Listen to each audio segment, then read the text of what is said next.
Welcome to the Wealth is in the Details podcast.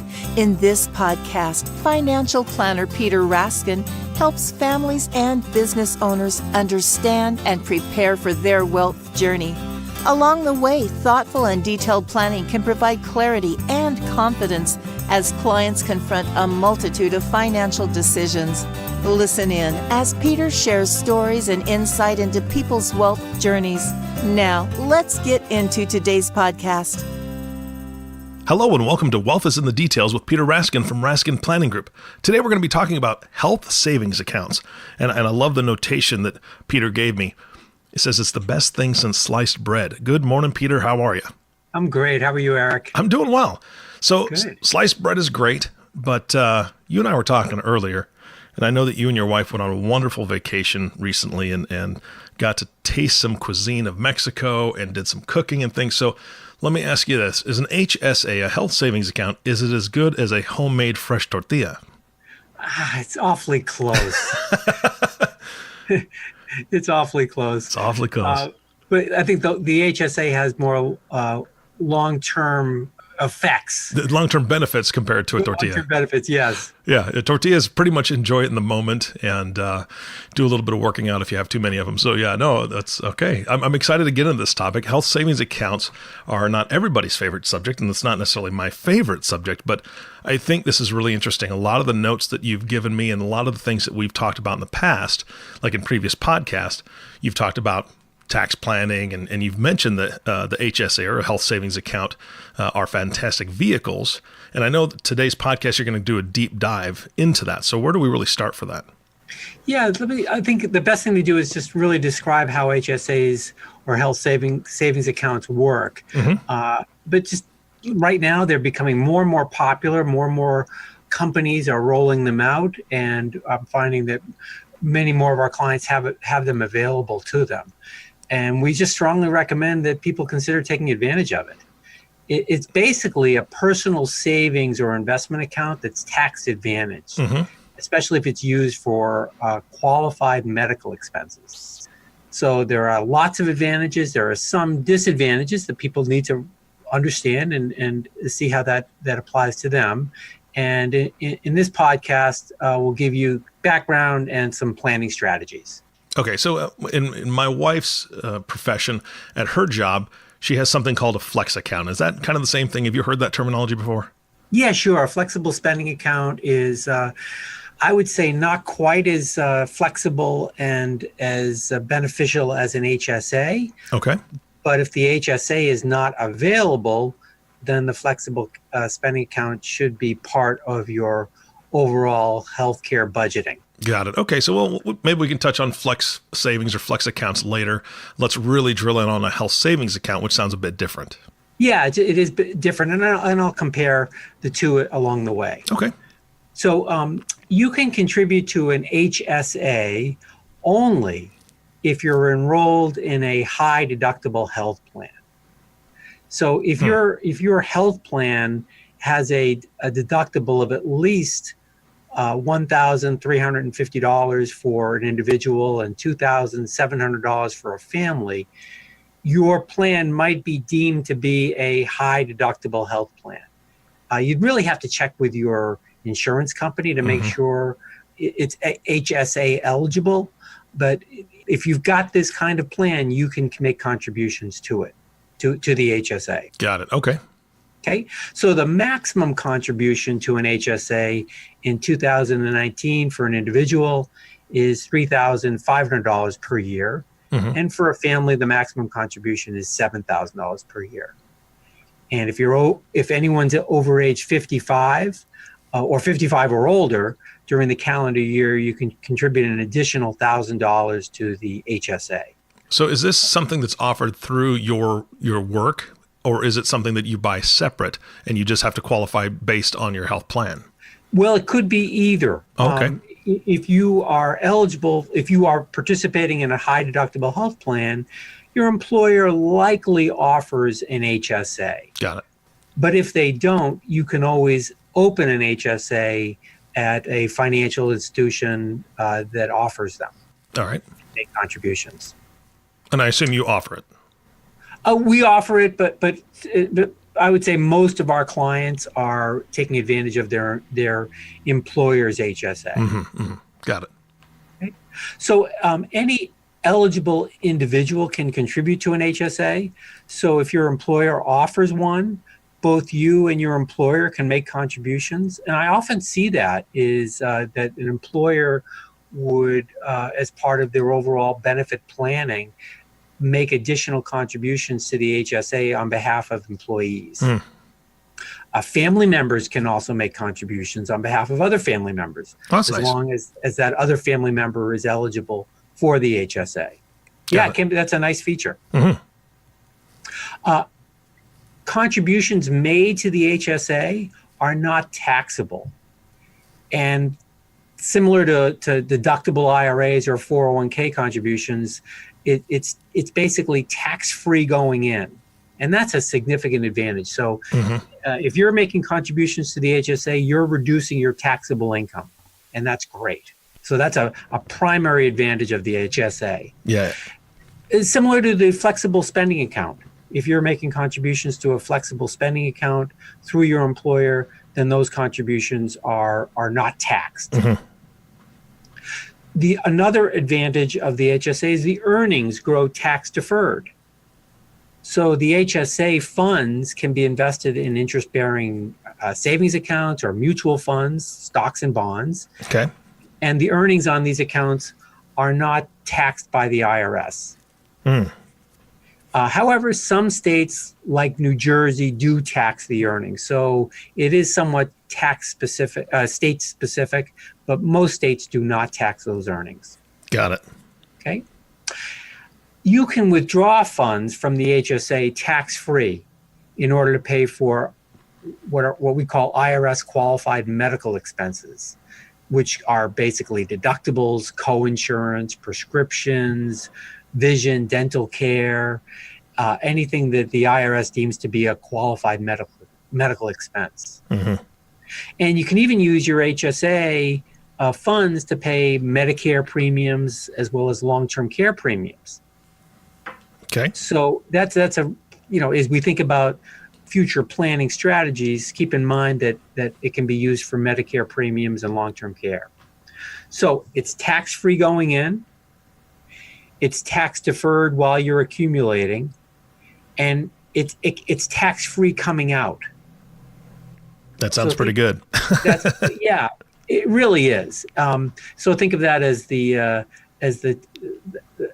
tax-free trifecta. You can take money out of the HSA for something other than qualified medical expenses. And if you're older than age 65, you will have to pay regular income taxes on your withdrawal. All right. If you're younger than age 65, you also have to pay a 20% tax penalty. Oh, that's no good. Yeah, that's no good. And that's one of the disadvantages of the HSA. If you're under 65, your money is in an account that you've not paid taxes on. If you need those funds for something other than medical, you'll have to pay both the 20% tax and regular income taxes. So that's a disadvantage of the HSA, that penalty tax, if you're younger than age 65. If you have money left in your HSA account at the end of the year, it rolls over for the next year, and it's portable, and it's always available to you, even if you change health plans, employers, or if you retire. And that's different than the flexible spending account. With the flexible spending account, your money is deposited into an account for your benefit to spend for your health care. But if you don't spend it by the end of that year, you lose it. Exactly. And we've had that discussion before. My wife and I have said, okay, we gotta spend this down if we're not going to be going to the dentist, or we're not going to have that deductible that we had kind of figured on. We got to spend that down so we don't lose the money. Yeah.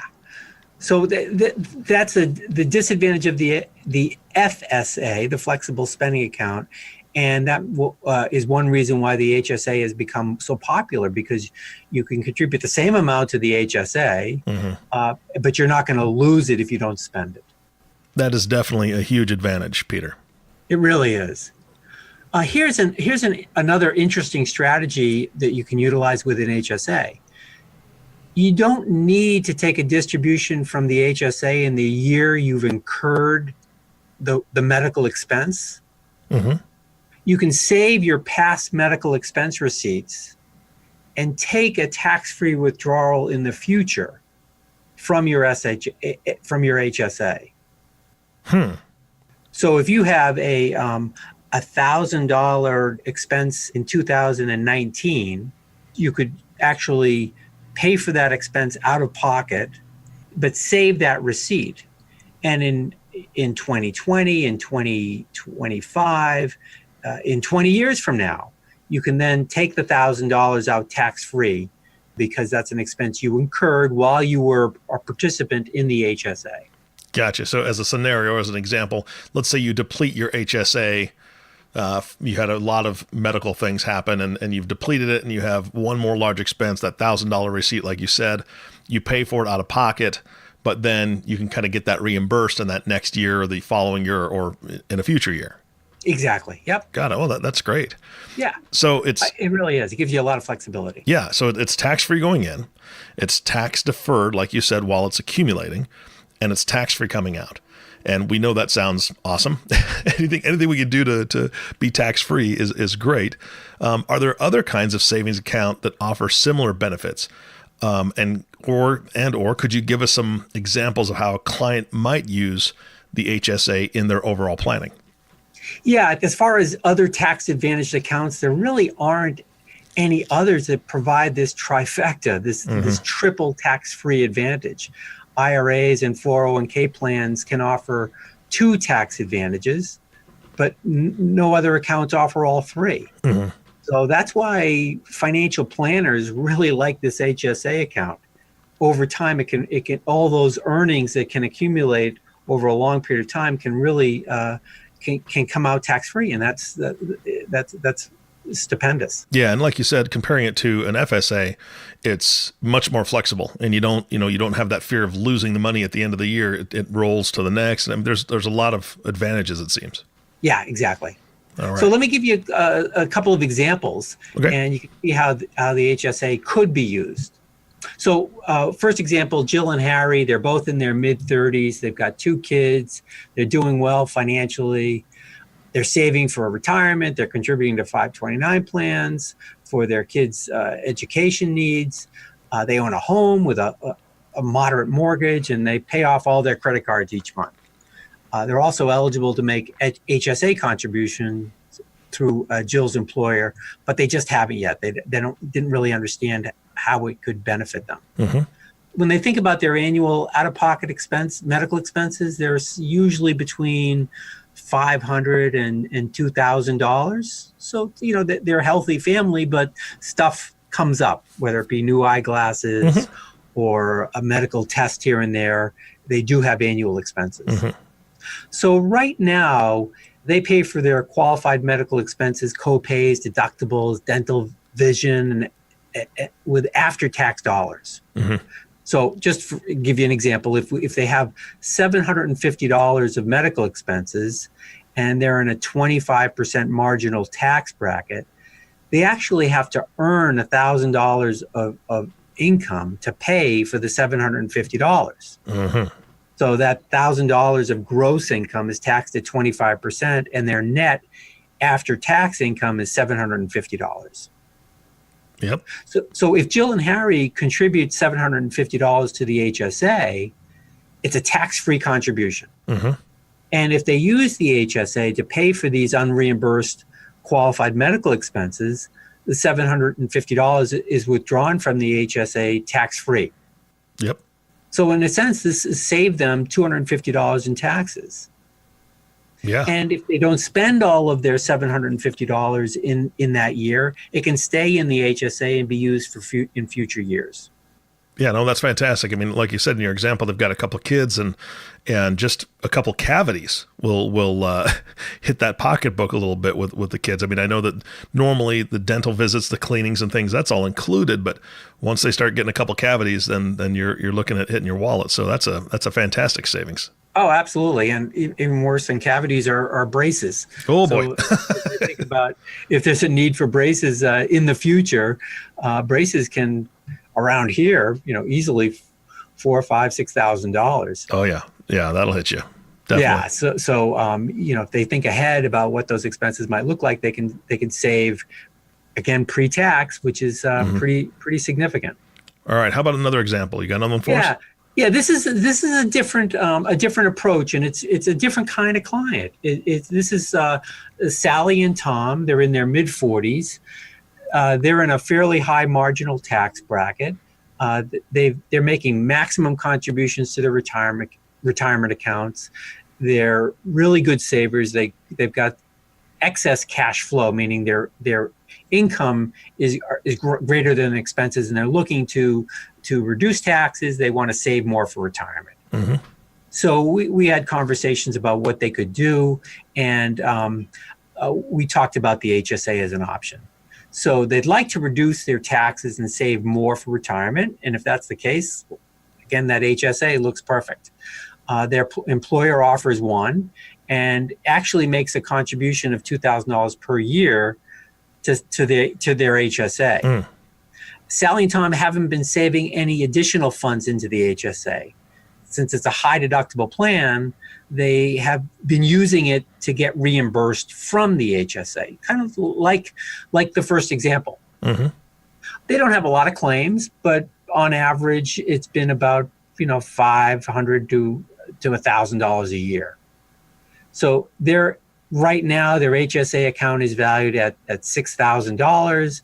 It's invested in a money market savings account, earning just a bit of interest each year. Got it. So they're using the HSA kind of traditionally, using it to pay for current medical expenses. Mm-hmm. And we talked about another option. We talked about how they might rethink their use of the HSA and think about the HSA more as a retirement savings vehicle, because it's that triple tax-free advantage. Mm-hmm. So we talked about maximizing the contribution each year. And since their employer already contributes $2,000, they can contribute an additional $5,000 to the plan. Because remember, the maximum is $7,000 per family in calendar year 2019. So just by doing that, by contributing the $5,000, they'll save about $1,200 in federal taxes. Nice. Yeah, that's significant. Their HSA also offers a menu of mutual funds similar to a 401k, and they should consider investing the HSA balance into these long-term investment strategies that provide investment returns that are likely to exceed the investment returns of the money market fund. Hmm. So kind of shifting that dynamic in the thought, not to utilize the HSA to pay for current medical expenses, but think about it more as a 20-year retirement vehicle. Mm-hmm. So while they can always use the HSA to pay for qualified medical expenses as they're incurred, they should really consider using their non-retirement funds or their current income to pay for those expenses. If they can, let these HSA funds continue to grow in value. And just as an example, let's say they contribute $7,000 per year into this account for 20 years, and the account earns 5% per year. The HSA will grow to about $240,000 by the time they're 65. And this pool of funds can be used tax-free to pay for current and past medical expenses, as well as to pay for Medicare and long-term care premiums. Got it. So they just need to keep accurate records, keep all the receipts, all the things that they paid out of pocket for throughout those years. Yeah, and that's a negative of the HSA. Mm-hmm. You have to keep track of your past expenses. Yeah, but worth it. It's worth it, exactly. Yeah. You set up a file or an envelope, and that's where all these receipts go. Mm-hmm. It can be used to pay expenses for both Sally and Tom, and there isn't any forced distribution starting at age 70 and a half, like other retirement accounts. With other IRA accounts or 401k accounts, there are required minimum distributions, but those don't apply to a health savings account. Yeah. So the distributions that don't qualify as medical expenses are taxed as regular income after age 65. So that's not ideal. They've gotten tax deferral over those years. But ideally, what you'd like to use the HSA vehicle is one that can fund all your future medical expenses, because all that money can come out that triple tax-free. Yeah, that's nice. Yeah, so tax-free going in, tax-deferred accumulating, and if it's used to pay these qualified medical expenses, the distributions are tax-free. And as I said before, there aren't any other vehicles that provide this kind of tax-free accumulation and distribution. Yeah. So the real advantage of allowing your HSA to grow is that you're turning your HSA earnings into tax-free distributions if used to pay for qualified medical expenses. So again, Tom and Sally will have contributed $7,000 over 20 years. That's $140,000, and all those earnings are eligible to come out to pay for these current and past medical expenses. And I work with a lot of clients that are in their 60s, 70s, 80s, and medical care becomes a more important part of their annual expenses. It just becomes larger and larger. When you're retired, you don't have a dental plan typically. Yep. And so if you have a root canal or significant dental work, you're talking about significant expenses. Medicare can add up each and every year. If they've got long-term care insurance, that can be used to get distributions tax-free. So there's lots of options to take withdrawals. Yeah, that's absolutely a huge advantage. All right. Also, one other thing that I was thinking about is that there's so much technology out there that if somebody wants to take advantage of this and save in that account for all those years and have that, that's a huge advantage. Like you said, there are apps out there that you can actually take photos of your receipts, and it does a great job of putting them all in order, putting them in folders and dating them for you. Makes it very, very easy to keep both a digital copy, which I would suggest anybody listening to this, you should have some sort of cloud, if you want to call it that, some sort of memory for your photos, your documents, things like that, that's in a cloud, not on a local machine, not on your computer, because heaven forbid something happen, right? A fire, you could lose everything that's on your computer. You could lose a filing cabinet full of receipts. And there's so many easy, very, very inexpensive ways out there to keep all those precious memories and documents in the cloud, so that they're safe. And if something did happen, you could retrieve those at any time. But there are a lot of apps out there. I'm not going to name any of them. It's simple research to track receipts. But I would suggest somebody download one of those. What do you think, Peter? Oh, it's a great idea. It's so important to keep electronic copies of these important documents. Yeah, absolutely. Yeah. So great recommendation. Yeah. So any true disadvantages to the HSA? You kind of tapped on one earlier, but anything else that we need to be aware of? Yeah, no, I think revisiting the disadvantages and there aren't that many. There's the 20% penalty tax if you're under age 65 taking withdrawals for non-qualified medical expenses. But other than that, it's just a matter of is the HSA fitting into your overall cash flow? Can you save that extra $1,000, $2,000, $5,000 for the future? And most people recognize that they're going to have some medical expenses come up. So take advantage of as much of it as you possibly can. One thing to think about is just how the HSA plays out throughout your lifetime. So if you predecease your spouse, for example, he or she becomes the HSA owner for that account, and the same rules apply. So It can be used for both husband and wife. You can also name your children as beneficiaries. And at that point, if there's at the second death of the couple, the children are the beneficiaries, and the HSA terminates. And that is a taxable distribution. No getting around that. So the result is not great, but it's not absolutely terrible.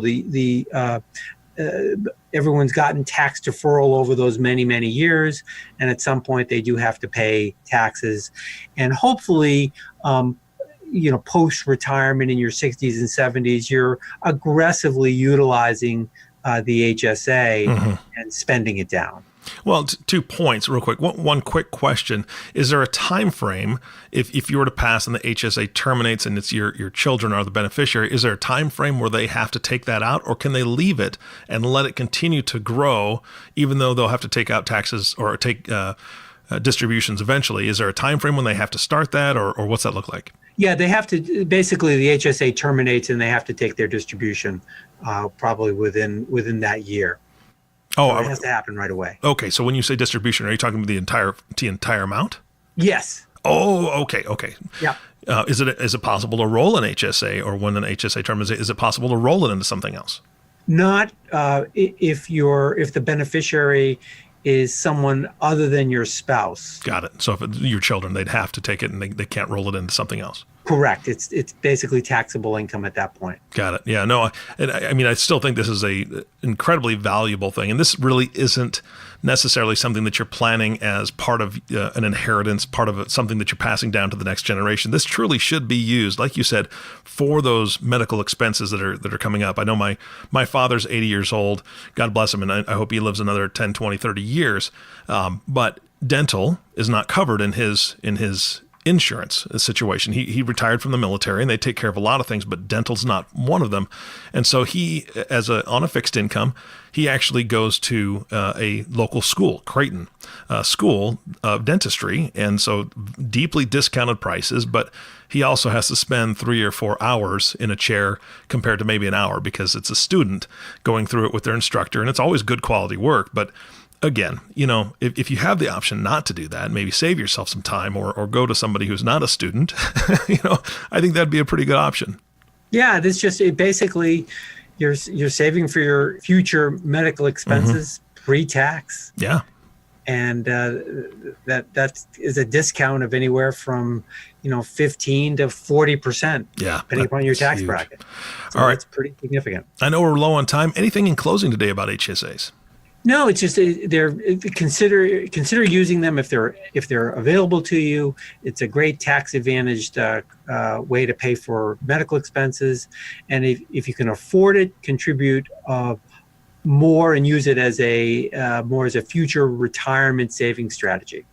Fantastic. All right, thank you, Peter, for your time. I really enjoyed this discussion. Learned a lot. Great. Thanks, Eric. You bet. And thank you all for listening to the Wealth is in the Details podcast with Peter Raskin. If you have not subscribed to the podcast yet, please click the subscribe now button below. This way, when Peter comes out with a new podcast, it'll show up directly on your listening device. This makes it much easier to share these podcasts with your friends and family. And again, this is a great topic to be able to share with friends and family. Maybe they don't qualify for an HSA through work and they have something else, or maybe they do possibly qualify for one and they just don't know how to do it, or their work doesn't offer one. And Peter can answer all those questions for them. So share this to get that conversation started. Again, thanks for listening today. For everyone at Raskin Planning Group, this is Eric Johnson reminding you to live your best day every day. And we'll see you next time.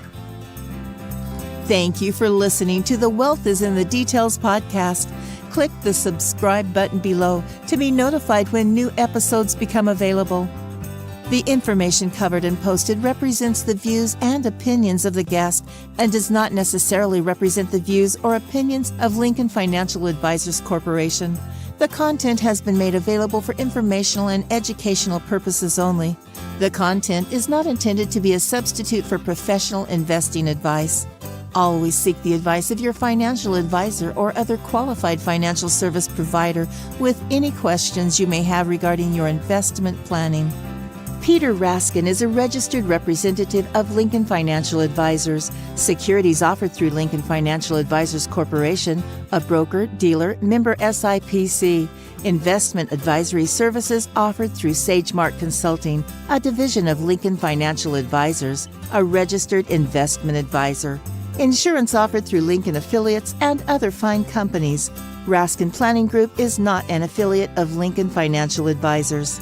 Lincoln Financial Advisors Corporation and its representatives do not provide legal or tax advice. you may want to consult a legal or tax advisor regarding any legal or tax information as it relates to your personal circumstances.